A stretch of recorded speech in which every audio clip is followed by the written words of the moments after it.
ഈ season IPL മത്സരങ്ങൾ നാളെ മുതൽ ആരംഭിക്കാനായി പോകുമ്പോൾ ഈ വീഡിയോയിലൂടെ നാളെ RCB കൊൽക്കത്ത മത്സരത്തിന്റെ സമഗ്രമായൊരു പ്രിവ്യൂ ആണ് നിങ്ങളോട് പങ്കുവയ്ക്കുന്നത്. വീഡിയോയിലേക്ക് കടക്കും മുൻപ് ആദ്യമായാണ് നിങ്ങൾ ഈ ചാനൽ കാണുന്നതെങ്കിൽ ഏറ്റവും പുതിയ ക്രിക്കറ്റ് IPL അപ്ഡേറ്റുകൾക്കായി ചാനൽ ഇപ്പോൾ തന്നെ മറക്കാതെ സബ്സ്ക്രൈബ് ചെയ്തു വെച്ചേക്കുക. കഴിഞ്ഞ സീസൺ ചാമ്പ്യന്മാരായ കൊൽക്കത്ത നൈറ്റ് റൈഡേഴ്സിന്റെ ഹോം ഗ്രൗണ്ടായ ഈഡൻ ഗാർഡൻസിൽ വെച്ചാണ് നാളെ മത്സരം നടക്കുന്നത്. ഇന്ത്യൻ സമയം 7:30 മത്സരം ആരംഭിക്കുന്നത്. മത്സരത്തിന് ലൈവ് സ്ട്രീമിംഗ് ജിയോ ഹോട്ട്സ്റ്റാറിലായിരിക്കും ഉണ്ടാവുക.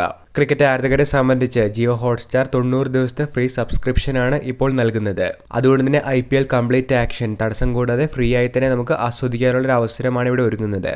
ഇനി ഗ്രൗണ്ട് കണ്ടീഷൻ, വെതർ അപ്ഡേറ്റ് എന്നിവയിലേക്ക് എത്തിയിട്ടുണ്ടെങ്കിൽ അത്ര ശുഭകരമല്ലാത്ത വാർത്തകളാണ് വരുന്നത്.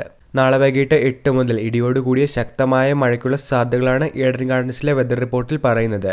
50% മുതൽ 70% വരെ മഴയ്ക്കുള്ള സാധ്യതകൾ പറയുമ്പോൾ മത്സരത്തിനിടെ കളി മുടക്കുന്ന രീതിയിൽ മഴയുണ്ടാകുമെന്നുള്ള റിപ്പോർട്ടുകൾ ശക്തമാണ്. ഇനി ഹെഡ് ടു ഹെഡ് സ്റ്റാറ്റുകളിലേക്ക് വന്നിട്ടുണ്ടെങ്കിൽ ഇരു ടീമുകളും 34 തവണയാണ് ഇതിനു മുൻപേ നേരിട്ട് വന്നിട്ടുള്ളത്. ഇതിൽ 20 തവണ കൊൽക്കത്ത വിജയം സ്വന്തമാക്കിയപ്പോൾ 14 തവണ മാത്രമാണ് RCBക്ക് വിജയം നേടാൻ സാധിച്ചത്. ഇനി ഇരു ടീമുകളുടെയും പ്ലേയിങ് ഇലവനുമായി ബന്ധപ്പെട്ട അപ്ഡേറ്റുകൾ പരിഗണിക്കുകയാണെങ്കിൽ ടീം RCBയിൽ നിന്നും നല്ലൊരു വാർത്ത തന്നെ വന്നിട്ടുണ്ട്. ആരാധകർക്ക് ആവേശം നൽകിക്കൊണ്ട് ടീമിന്റെ ഓവർസീസ് പ്ലെയറായ ജോഷ് ഹേസൽവുഡ് ടീമിന് വേണ്ടി ആദ്യ മത്സരം മുതൽ തന്നെ അവൈലബിൾ ആയിരിക്കുമെന്നുള്ളൊരു അപ്ഡേറ്റാണ് RCBയുടെ ഭാഗത്തു നിന്നും ഇന്നലെ വന്നിരിക്കുന്നത്. നേരത്തെ പരിക്കിന്റെ പിടിയിലായിരുന്ന താരം റിക്കവറിക്കായി ശ്രമിക്കുന്നുണ്ട് എന്നും ഇഞ്ചുറി അപ്ഡേറ്റുമായി ബന്ധപ്പെട്ടൊരു വിശദീകരണം പിന്നീട് നൽകുമെന്നുമായിരുന്നു RCB അറിയിച്ചിരുന്നത്. ഇപ്പോൾ ആദ്യ മത്സരത്തിന് മുന്നോടിയായി ജോഷ് ഹേസൽവുഡ് അവൈലബിൾ ആയിരിക്കുമെന്നുള്ള വാർത്ത തീർച്ചയായിട്ടും RCB ആരാധകർക്ക് ആവേശം നൽകുന്ന ഒന്നായി മാറിയിട്ടുണ്ട്. ആദ്യം തന്നെ കൊൽക്കത്തയുടെ പ്ലേയിങ് ഇലവനിലേക്ക് വന്നാൽ ഓപ്പണിംഗിൽ ക്വിന്റൺ ഡീകോക്ക്, സുനിൽ നരൈൻ സഖ്യമായിരിക്കും എത്തുക. വൺ ഡൗണായി വെങ്കടേഷ് അയ്യർ എത്തുമ്പോൾ 4-ാം നമ്പറിൽ ക്യാപ്റ്റൻ അജിൻക്യ രഹാനെയും തുടർന്ന് മനീഷ് പാണ്ഡെ, റിങ്കു സിംഗ് എന്നിവരുമായിരിക്കും എത്തുക.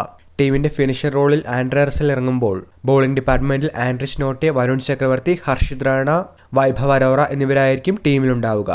RCB ടീമിലേക്ക് വന്നിട്ടുണ്ടെങ്കിൽ വ്യക്തമായൊരു പ്ലേയിങ് കോമ്പിനേഷൻ അവർ ഇതിനോടകം തന്നെ ഉണ്ടാക്കിയെടുത്തിട്ടുണ്ട്.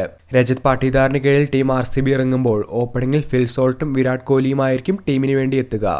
വൺ ഡൗണായി ക്യാപ്റ്റൻ രജത് പാട്ടീദാർ എത്തുമ്പോൾ ശേഷം Liam Livingstone, Jitesh Sharma, Tim David, Krunal Pandya എന്നിവർക്ക് ശേഷം സ്വപ്നിൽ സിംഗ്, ഭുവനേശ്വർ കുമാർ, ജോഷ് ഹേസൽവുഡ്, യഷ് ദയാൽ എന്നിവരടങ്ങുന്നതായിരിക്കും RCBയുടെ ബോളിംഗ് ലൈനപ്പ്. അപ്പോൾ ആവേശകരമായ ഒരു മത്സരത്തിന് തന്നെ കാത്തിരിക്കാം. വീഡിയോ ഇഷ്ടമായെങ്കിൽ ലൈക്ക് ചെയ്യുക. ഏറ്റവും പുതിയ IPL ക്രിക്കറ്റ് അപ്ഡേറ്റുകൾക്കായി ചാനൽ ഇപ്പോൾ തന്നെ മറക്കാതെ സബ്സ്ക്രൈബ് ചെയ്യുക.